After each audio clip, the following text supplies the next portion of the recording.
awesome. Simon asked, didn't he, when we started, who was looking forward to coming to church today? And this is my third Sunday, but I woke up this morning and thought, wow, we get to go back to Glen Eden Baptist Church this morning. So it's a good place. It is a good place to be. We're doing a series here at Glen Eden Baptist Church around the Bible and justice. We've looked at the God of justice. We've looked at the kingdom of justice. In fact, last week we considered together the good news of Jesus coming to earth and putting right all that the sin had marred and destroyed. God was reclaiming his world because of his life, his burial, his resurrection.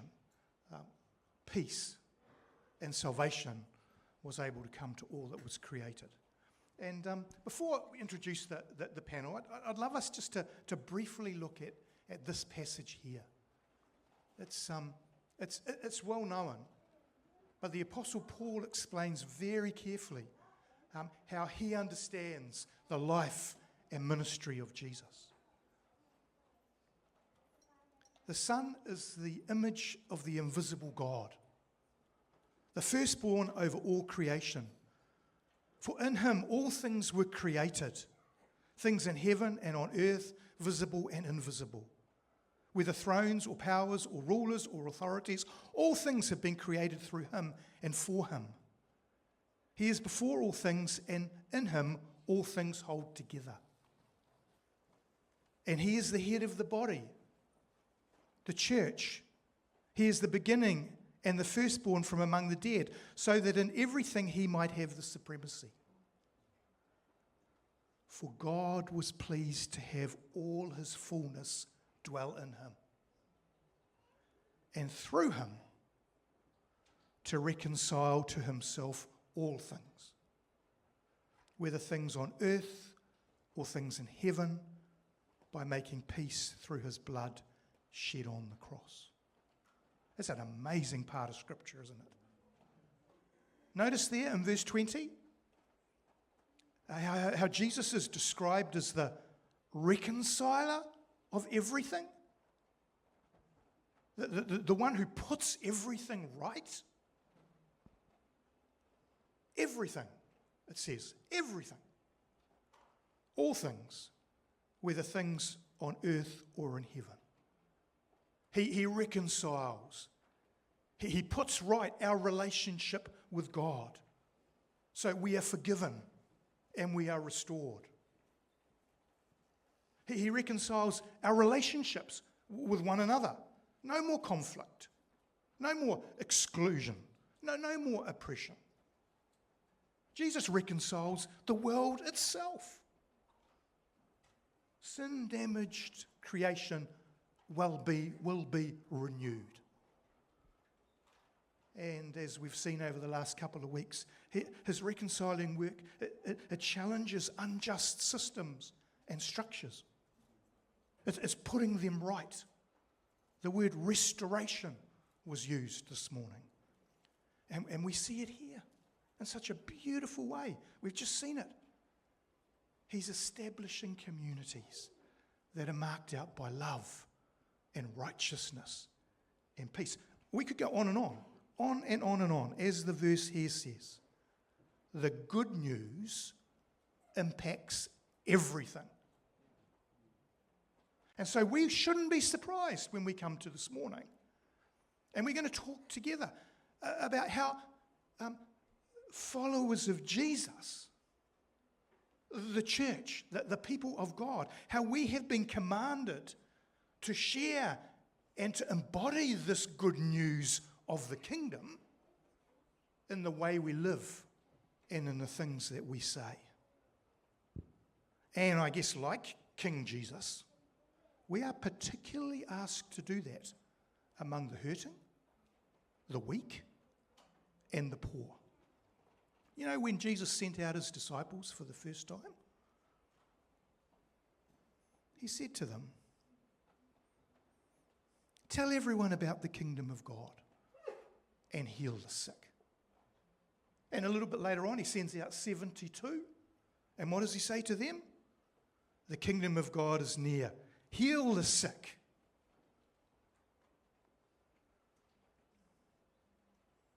I love how that first passage of Scripture concerning the gathering of the church includes this phrase here. There were no needy persons among them. James, he wanted the church to know. Pure and genuine religion in the sight of God the Father means caring for orphans and widows in their distress and refusing to let the world corrupt you.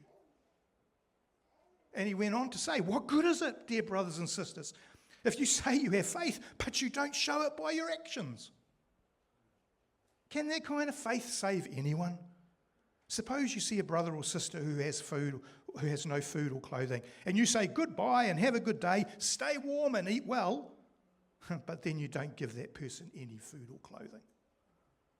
What good does that do? So you see, faith by itself isn't enough. Unless it produces good deeds, it is dead and useless. Well, 1 John puts it so clearly. We know what real love is because Jesus gave up his life for us. So we also ought to give up our lives for our brothers and sisters. If someone has enough money to live well and sees a brother or sister in need but shows no compassion, how can God's love be in that person? Dear children, let's not merely say that we love each other. Let us show the truth by our actions. Wow, I thought we need some experts to help us understand all that, don't you? Yeah.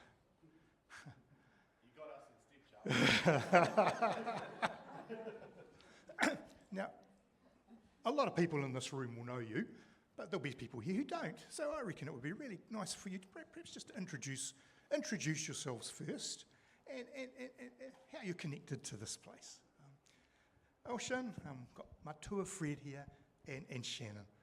And I actually couldn't think of a better panel to have together for this conversation. So yeah, perhaps you introduce yourselves to us. Thanks. So for those of you who don't know me, my name is Elschen, and I've been part of this church family for the last 7 years, I think, and have had the privilege of serving on the eldership as well for the last couple of years. That's my connection. Yep. Welcome. Kia ora koutou. Where Astle tōku ingoa, no tainui, ara no Ngāti Whātua hoki. I've been stalking you guys for about 10 years, because I've been around here for that long, but I've been a member here for about a couple of years now, and totally loving it. I've been part of Vision West for the last 10 years, and I guess that's how people really know me. Part of the Taui who shared leadership with Lisa that we launched about nearly almost 3 years ago now. So yeah, that's me. Do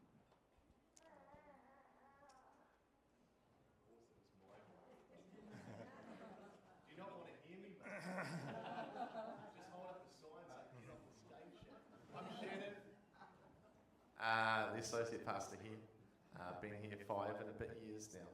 So part-time comedian as well. Maybe we could start with just Elschen and Shannon on this question. I'm new around here. What do you love the most about Glen Eden Baptist Church? When it pops into your mind, what brings you joy when you think about this place? Elschen, do you want to start off on that one? I think this morning was another good example of what brings me joy. You know, when I walk into this church, I'm always filled with so much love because I feel so welcome. And I'm always grateful to God to be able to call this my home and my family. And so I normally just, pray to God when I come here, and I say just thank you, thank you, thank you, thank you, thank you. Thank you that I have the privilege of being part of this church family. Thank you for everybody that's here. Thank you that everyone can be themselves. Thank you that we can come together. Thank you that we are united in the love of Christ that overflows into the love for one another. Yeah. Amen. Yeah. Shannon? Yeah.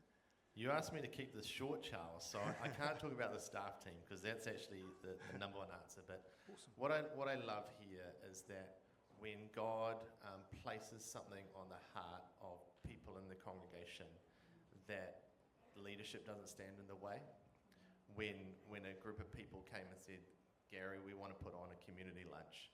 It wasn't Gary, can you help put on a community lunch? It's like, Gary, God has spoken to us about the community lunch. Can we do it? And Gary's like, what do you need? And now we serve 120 people a Wednesday because God spoke to people, and leadership didn't get in God's way. Leadership empowered the people that God spoke to do what God's called them to. Sounds like kingdom leadership to me. Fred, a slightly different question for you. Oh, no. Because I mentioned a couple of weeks ago about how this place is special Yes. to me.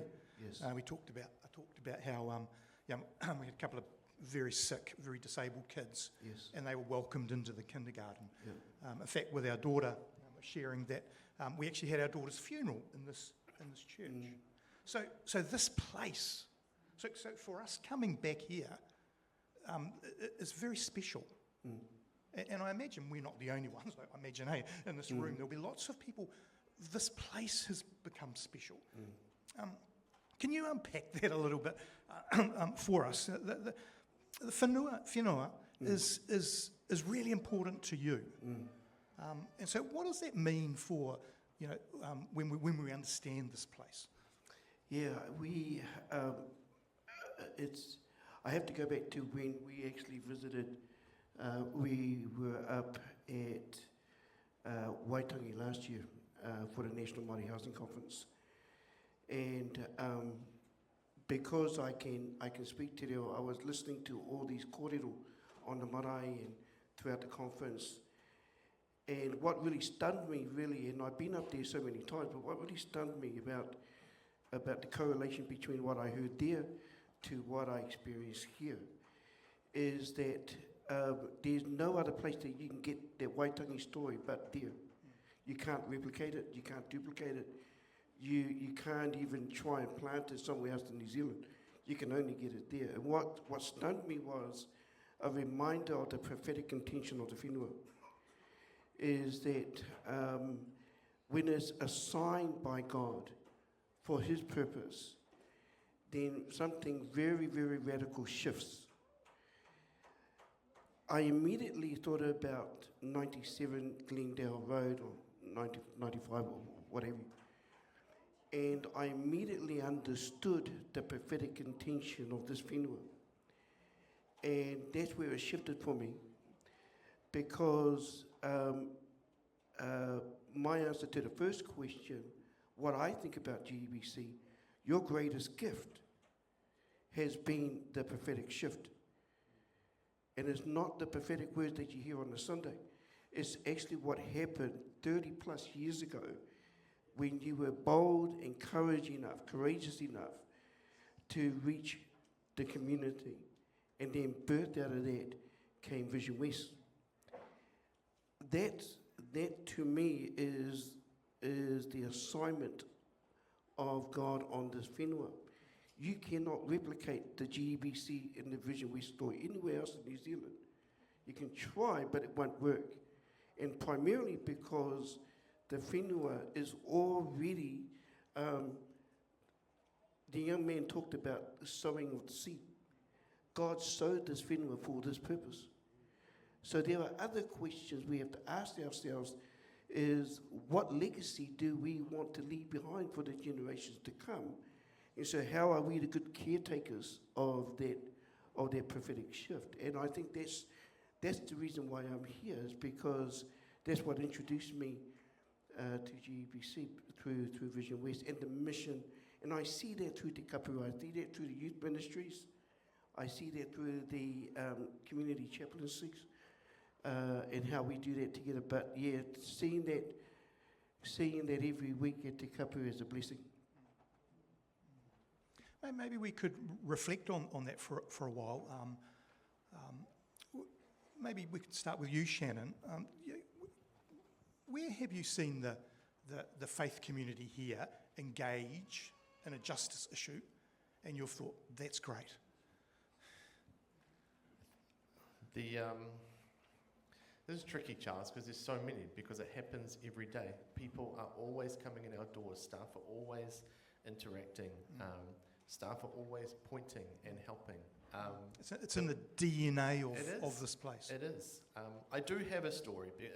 This one is one that, this one was one I wasn't even here, but it warmed my heart, and it was your first Christmas from the Heart joint venture with Church and Vision West. And there was a lady down in Tokoroa who had heard about what GEBC and Vision West were doing at Christmas and said, I need that hope. I need what this place is giving. And Vision West GEBC can't drive down to Tokoroa, but Gary called up. Gary called up and said, this is what we're doing. I was down in Hamilton. This is what the heart of this church is. Can you just go and take Christmas to this lady in Tokoroa? And he invited me as part of the church journey before I was even part of the church. And I got to take hope to someone for you guys. And as the single mother received Christmas from you guys, I was like, I want to be there. Luckily, a little while later, I got another phone call from Gary, and there it was. But the reach is wider than this room. The reach is wider than this campus, because the community hears what we are about and who the one we are about is. Elschen, did anything jump to your mind in that? Again, as Shannon said, there's so many examples, because I really believe it's in the DNA of our church, and Simon gives us a lot of examples when he comes to speak of the amazing chaplaincy work that he does, which happens every single day. A story that popped up in my mind as I was thinking about that was when we were supporting a family who were applying for residency in New Zealand, and the injustice of the New Zealand immigration system, and how we as a church came together, prayed for this family. As an eldership team, we prayed for the family. We wrote letters of support. Gary went to court with the family, and we really supported and journeyed with this family. And God came through. They've got residency now. Fred, you?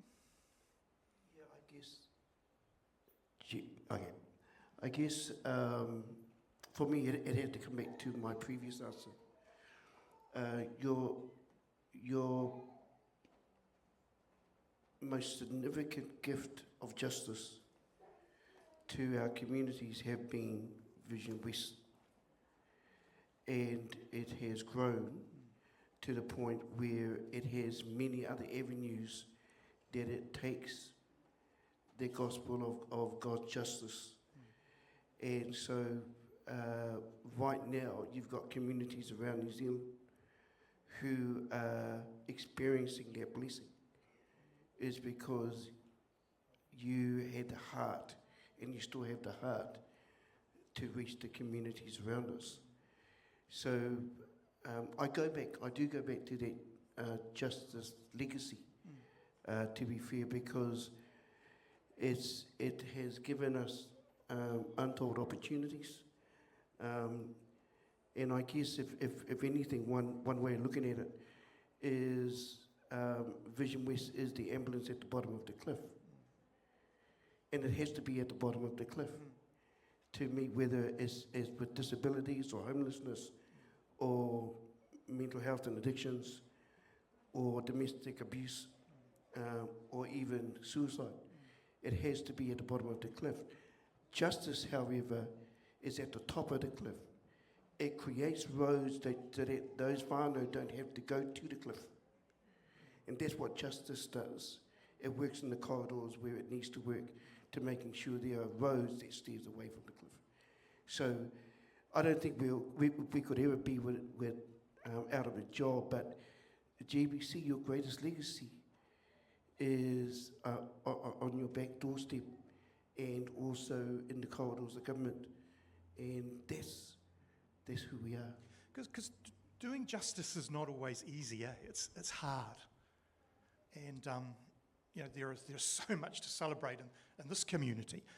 What are some of the obstacles, do you think, Elschen, to justice at a local church level? That was such a tricky question. I think a big thing is the tension between law and Christ's reconciliation and grace, So there's always that tension, where there's an injustice occurring. Do we immediately follow the course of action law, report to the police, do X, Y, and Z, because that's what the law's expecting, or do we allow room for reconciliation and grace, and at what cost? So I think that's always a huge, tricky balance from a church perspective. And then the other one is that I could think of over the years is power balance, having that power balance right, so that there's not people who are vulnerable because they don't have a voice, so between leadership and the congregation, members between one another, and leadership amongst one another, to have that power balance well balanced, so that everybody has a voice, which is what Shannon said so earlier on, if someone has an idea, Gary says go for it, so it's having that good power balance so that there's justice for everybody's story. Yeah, love it, yeah. What have you, from your years of experience, Shannon, what have you seen that sometimes can be difficult for us in this space? It's tiring, and I think a lot of us are already tired.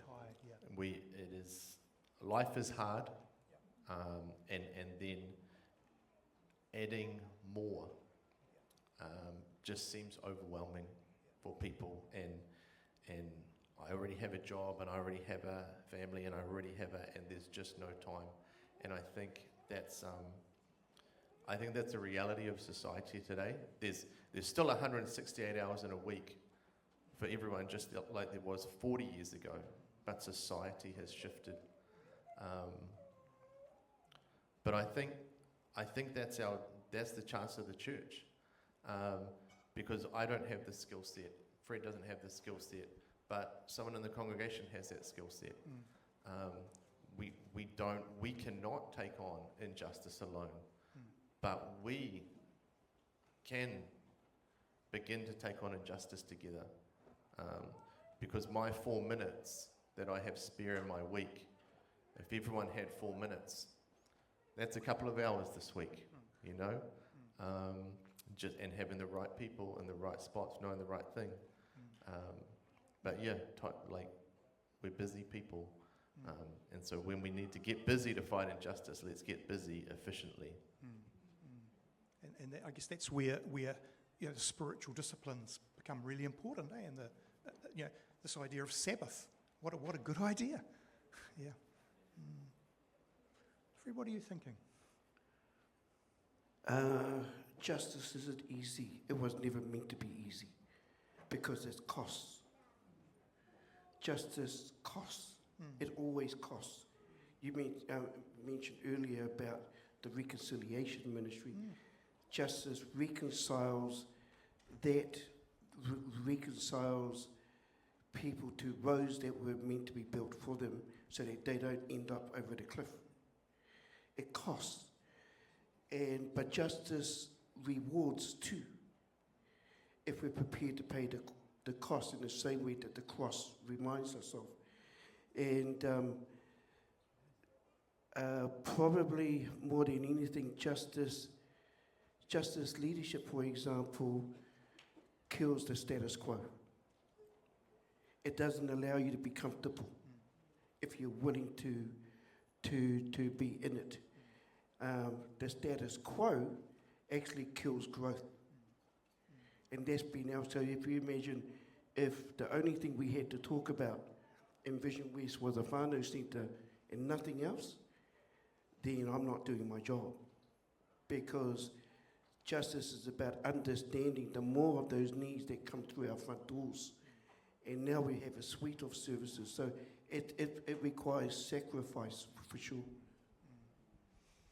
Elschen, I'll ask you this question because it's the real tough one for me. One of the conflicts, I personally have is getting the balance right between personal evangelism, and helping someone with their practical needs, like a home, or food, or safety, or clothing. So at the soup kitchen, when I'm pouring out the soup, do I have to be preaching the gospel message at the same time? Do you know what I'm asking? How do you get that? That's a tough one, eh? Yeah, there's a lot of conflict in that area and different views regarding that.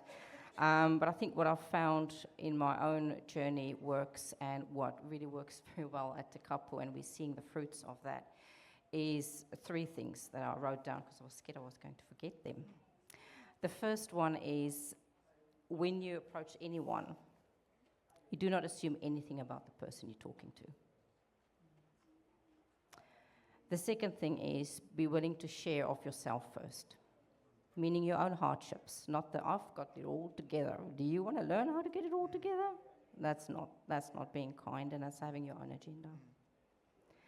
So that means you're opening the door for you to learn from the person you're talking to, as well as the person learning from you. And I feel that really shows that mutual reciprocation that the Holy Trinity in a Trinitarian relationship images well to us, and we're imaging that then to the person who we are talking to. And if people see your heart, and they see the hope and the peace and the shalom that you carry in your heart as you're opening yourself up and being vulnerable with the person, they want more of that. And if I get to know the person I'm talking to and their struggles, I get to learn how they see my God, and what are maybe obstacles in that they are struggling with to not see God the way I see him, as the loving God, because of the journey that they've been on. So that's the bottom line for me, And then obviously practical ways of getting people the support, So again, at the couple, we know about Vision West services, and we can offer that, and say, these are practical ways that I can point you to help you out of the situation. But in our conversation, I can journey with you as a friend. I said they were experts, eh? Shannon, Joanne and I, we run a young adults small group in our church. These issues are really important to them. The justice side, having a holistic view of the Christian faith. Can you help us understand that? And I guess my question is, what do you think the youth, the young adults, most want to say to the church in regard to the space we're in at the moment? I think firstly it's important to know that the young people and youth here don't want a 41-year-old guy giving this answer for them. There is a wonderful group of people here, and a wonderful group on Tuesday night, and Liam out the back, who want to be engaged, who want to have their voices heard. They want to be included. And I think for us, that means for the less young, we might need to change how we communicate. We might need to change how we approach things. I've heard it said many times here, and I firmly believe it. The youth aren't the church of the future; they're the church of today. But how do we allow them to be the leadership of the church today? We have snippets. We had a Dahlia lead communion last year, which was magnificent. We had Liam get up today and be completely vulnerable, and it was magnificent. It's not easy being vulnerable in a youth community. It's even harder with a bunch of us, and it was well done, Liam. We've heard Sir Giles speak in open space. Tia leading worship today, we're getting these snippets. How can we do more? Because they have this heart for justice, which seems to mirror the heart that Jesus had. And I think as I get older, as I get more tired, as I have family, I start my focus going a little bit too inward. And young people are looking and seeing, hey, you talk about justice, but you don't do much of it, really. And they see it, and they want us to do what we talk about doing, and they want to be part of what Jesus is calling us to. And so maybe we need to talk to them a whole lot more. They are going to challenge our ideas. They are going to see things differently. They are going to teach us. Are we open to having the conversations where we're learning from people with a little bit less life experience, but a whole lot more passion for where Jesus is taking us into the future? But talk to them. Please talk to them. They're the voice. Our time is well gone. Goes so quickly. Very quickly from each of you. What do you think God is saying to Glen Eden Baptist Church as a result of these 3 weeks of considering, being encouraged to think about the Bible and justice? What do you think God, Elschen, start with you. What do you think God might be saying to this church? I think what's been on my heart ties in so well with what Clive was sharing this morning. You know, if my heart is filled with so much joy coming here, I want that for everybody. I want everybody to be able to step out of their Egypt and into the promised land. And I believe that this church is blessed, this whenua is blessed to offer that promised land taste to whoever steps onto this whenua. So my encouragement and hope is, how can we open our arms even wider to invite even more people into this place so they can taste the goodness of God? To Fred? So what's the first thing? What do you think God, what would God want Glen Eden Baptist Church to know as a result of the last 3 weeks or so? Justice is who he is. Justice is how he moves. Justice is how he restores and heals and reconciles. There's an element of, and we see that through the environment that you create just to love on people. I was listening to a story this morning on IG, just a lady by the name of Evangeline, and I was stunned by this, I think she's Māori, but she came through the money mentors, and all she talked about was how they made her feel. You can see that every week here. People keep coming back, it's because it's how you made them feel. I do want to say this, because this is the other kind of the meatier part of the answer to the question. Is earlier this year, I can't remember where I heard it, but I absolutely love it. And is that, and I paraphrased it this way, is that God has called us to be